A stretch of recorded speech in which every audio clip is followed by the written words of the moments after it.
I certainly appreciate a lot of what these companies have done and what they have built, and appreciate and utilize some of the services they provide. They refined and improved their user experience and expanded into new markets and businesses and upheld a public reputation of honesty and fairness. And once they rode that train, unfortunately, to complete segment dominance, what we began to see was that they started leveraging their power in what we would say is distasteful and potentially illegal ways. Strong arming clients into the use of proprietary applications, mandating use of their system for transactions, which were then taxed, demonetizing or punishing creators based on opinions or ideology, deranking search results to keep customers from going elsewhere. These are the direct abusive manipulations that threatened the internet in its early days. And now that power has reached a critical mass, and we're living throughout that fallout. Now, this paints a very bleak picture, but there are many solutions. Beyond the antitrust investigations announced by several jurisdictions last year, other avenues exist to ensure that big tech is held accountable. Regulation by the FCC is certainly an option that would give actual force to the terms of service against these companies, which have been primary justifications for censorship on these platforms. If companies refuse to abide by their own terms of service, a licensing or regulatory agent could provide more meaningful pushback than a single user out of millions on Twitter. State consumer protection authority could also be utilized, but evidentiary and pleading requirements may prove difficult to meet without a sufficient group of aggrieved users. Most useful, though, would be the replacement or amendment of Section 230, preferably in a form that allows competitors to grow while giving users meaningful recourse when they're a victim of abuse of editorial decisions. There would have to be some level of protection so we don't bolster these platforms' already functional monopolies by killing competitors as they gain market share. And we shouldn't act small or growing platforms to ensure a federal regulatory investigation where frivolous claims could be evaluated and rejected by a local court, which works much faster than Washington bureaucracy. This is most appropriately a job for Congress, but whatever we do needs to restore the internet to a more open platform where all ideas can be equally voiced and criticized, condemned, or accepted. This can only be done with competition, which can only be done by leveling the playing field between platforms, their competitors, and the users that they decide. When you think about it, the First Amendment says that the government cannot censor or compel speech of Americans and even American corporations.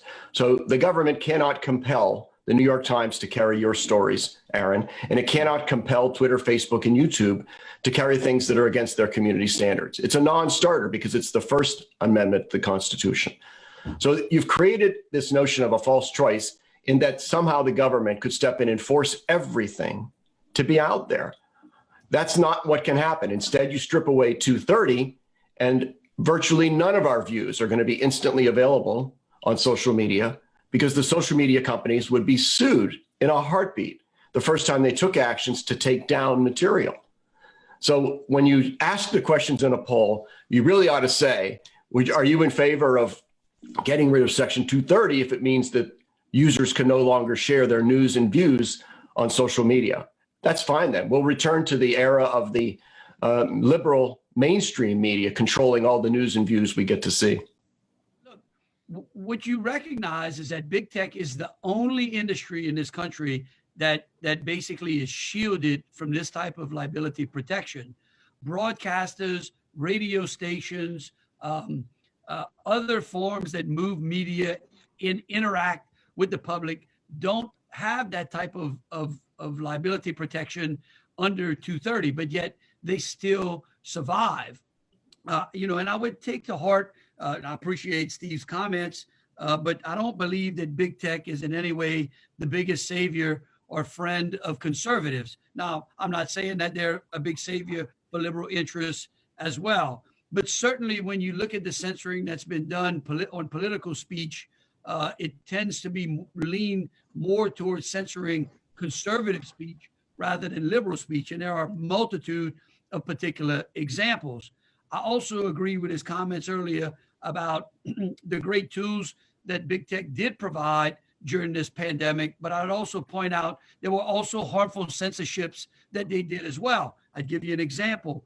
Facebook censoring of Breitbart's physician panel after one doctor spoke out, or a number of doctors spoke out about hydroxychloroquine, only to find out 2 months ago, an MIT study says that taking hydroxychloroquine was 84% effective in preventing symptomatic patients. Again, I think that's part of the problem. Look, you don't have a First Amendment right to display porn on the public square, right? You do. Big tech's community standards don't overlay our First Amendment protections as well. Right. The First Amendment isn't a right, it's a prohibition. It says the government cannot compel or censor the speech of Americans and American businesses. So when a business like Twitter exercises its right, its First Amendment rights, as you say, they're allowed to censor speech that they don't think is appropriate for their audience and the advertisers that make the service free. When they do that, and if the government chose to tell Twitter, no, you must carry something or you must take it down, it's the First Amendment that protects Twitter from the government. It doesn't protect the government from Twitter. But go ahead, General Landry. But citizens also have that First Amendment right too when platforms are utilizing services and broadband that they purchase from the government. It's the same reason that the government can regulate broadcasters. Right, that's the FM radio frequencies, General Landry, as you know, because the FM frequencies and the TV frequencies are government property. And when they license it to broadcasters, they can attach strings to that. And they do. But the internet is no such thing. The government doesn't own the internet. It doesn't own the broadband pipes. And it is entirely a private network. And those of us that build content and websites are not using government assets to do that. So the First Amendment controls that are able to be imposed upon broadcasters have nothing to do with the internet itself.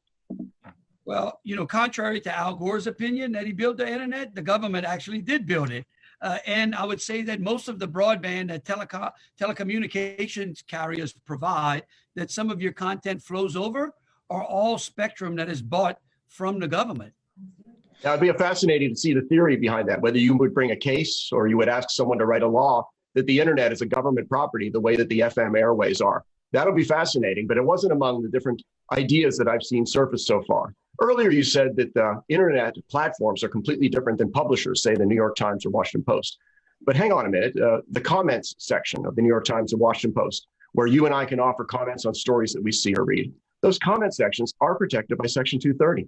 The New York Times doesn't get sued for things that I say in the comment section on a story, but the New York Times can be sued for defamation if one of its producers, if one of its hosts says things online or on the air that defame another individual. And that's completely different than user-generated content. All the 230 said that if it was said by somebody else on a platform, that you're not the one who's liable for it because they're the speaker, not you. The thing is that all options are on the table. It's what we've consistently said.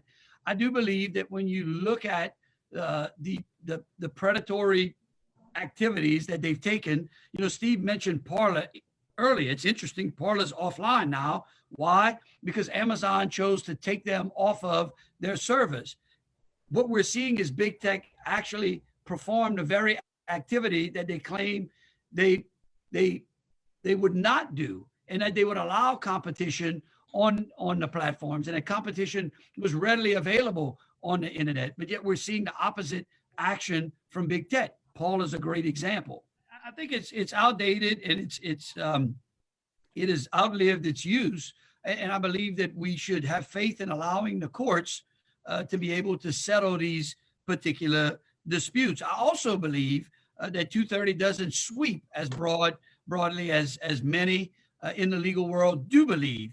I certainly am welcoming an opportunity to see litigation brought against some of these platforms that actually would challenge 230 in its current form as to whether or not it sweeps as broadly as maybe Steve and him actually believe it does. Maybe it doesn't sweep as broadly. The court may be able to narrow that down without Congress having to repeal it. But I do believe that allowing the courts to settle some of these disputes is necessary.